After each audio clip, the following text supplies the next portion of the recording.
सोचो एक ऐसी दुनिया जहाँ पर टेम्परेचर 60 डिग्री या फिर इससे भी ज़्यादा 70 डिग्री तक पहुँच चुका है। आपको क्या लगता है आपका एसी इतनी ज़्यादा टेम्परेचर में आपको बचा सकेगा या शायद वो भी फेल हो जाएगा?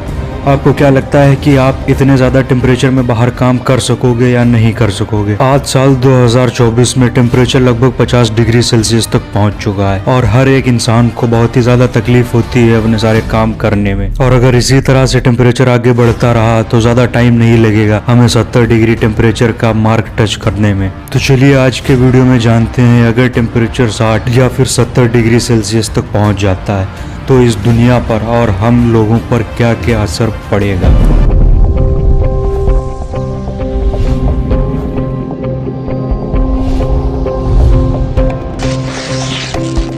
तो सबसे पहले बात करते हैं ह्यूमन हेल्थ पे क्या क्या असर पड़ेगा इतने ज्यादा टेम्परेचर का। 60 या फिर 70 डिग्री के टेम्परेचर पर गर्मी लगभग अनबियरेबल होने वाली है। इतनी ज्यादा गर्मी में रहने से डिहाइड्रेशन, हीट स्ट्रोक और यहाँ तक कि ऑर्गन फेलियर जैसे केसेस भी सामने आ सकते हैं। ज्यादातर लोगों के लिए 70 डिग्री पे लंबे समय के लिए काम करना पॉसिबल नहीं होगा, यहाँ तक कि उनकी जान भी जा सकती है इतने ज्यादा टेम्परेचर पे ज्यादा देर रुकने से। और हॉस्पिटल्स में आपको सिर्फ हीट स्ट्रोक या फिर हीट रिलेटेड इलनेस के ही पेशेंट दिखाई देंगे हर जगह पर, और ये चीज बूढ़े और बच्चों के लिए सबसे ज्यादा रिस्क वाली साबित हो सकती है। इंफ्रास्ट्रक्चर भी पूरी तरह से कैटास्ट्रॉफिक चैलेंजेस को फेस करता हुआ नजर आएगा। रोड्स भी पिघल सकती हैं और रेलवे ट्रैक्स भी बकल हो जाएंगे। और इतनी ज्यादा गर्मी में एयर कंडीशनिंग की बढ़ती हुई डिमांड की वजह से हमें पावर शॉर्टेज भी देखने को मिल सकती है। ट्रांसपोर्टेशन पूरी तरह से ठप पड़ सकता है और पावर कम होने की वजह से हर शहर में आपको अंधेरा ही नजर आएगा। एग्रीकल्चर पर भी इस चीज का काफी ज्यादा बुरा असर पड़ेगा। क्रॉप्स और लाइव स्टॉक इतनी एक्सट्रीम गर्मी में सरवाइव नहीं कर पाएंगे, जिससे फूड शॉर्टेजेस और इकोनॉमिक टर्मोइल भी हो सकता है। और इतनी ज्यादा गर्मी में काफी सारी प्लांट स्पीशीज और यहाँ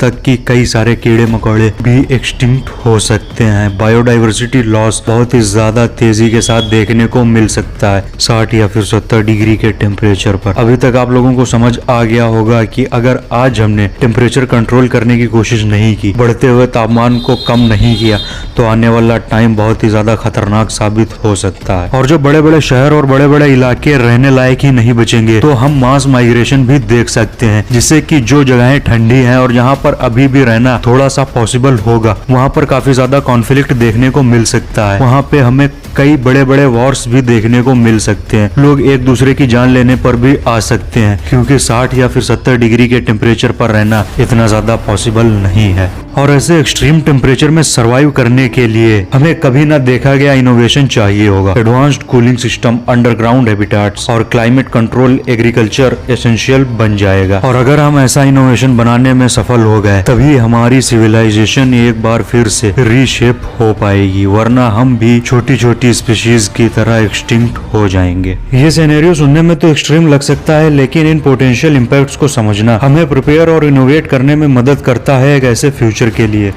जहां पे हम इंक्रीजिंग टेम्परेचर को फेस करने वाले हैं। साथ मिलके हम एक ऐसी रेजिलिएंट दुनिया बना सकते हैं जो सबसे एक्सट्रीम कंडीशंस को भी फेस करने में कैपेबल हो। और अगर आप और हम चाहें तो अभी से इसके लिए शुरुआत भी कर सकते हैं। जिस तरह से 5 जून को लोग इन्वायरमेंट डे पर अपने अपने व्हाट्सएप स्टेटस या फिर इंस्टाग्राम स्टोरीज पे इन्वायरमेंट को बचाने के लिए कोट्स या फिर फोटोज लगाते रहते हैं, इसकी जगह अगर हम एक एक पेड़ लगाना शुरू कर दें तो शायद आने वाले टाइम में इतना ज़्यादा टेम्परेचर पहुंचे ही ना और हमें इन सब प्रॉब्लम्स के लिए तैयारी ही ना करनी पड़े। बाकी आपकी क्या राय है मुझे कमेंट सेक्शन में ज़रूर बताना।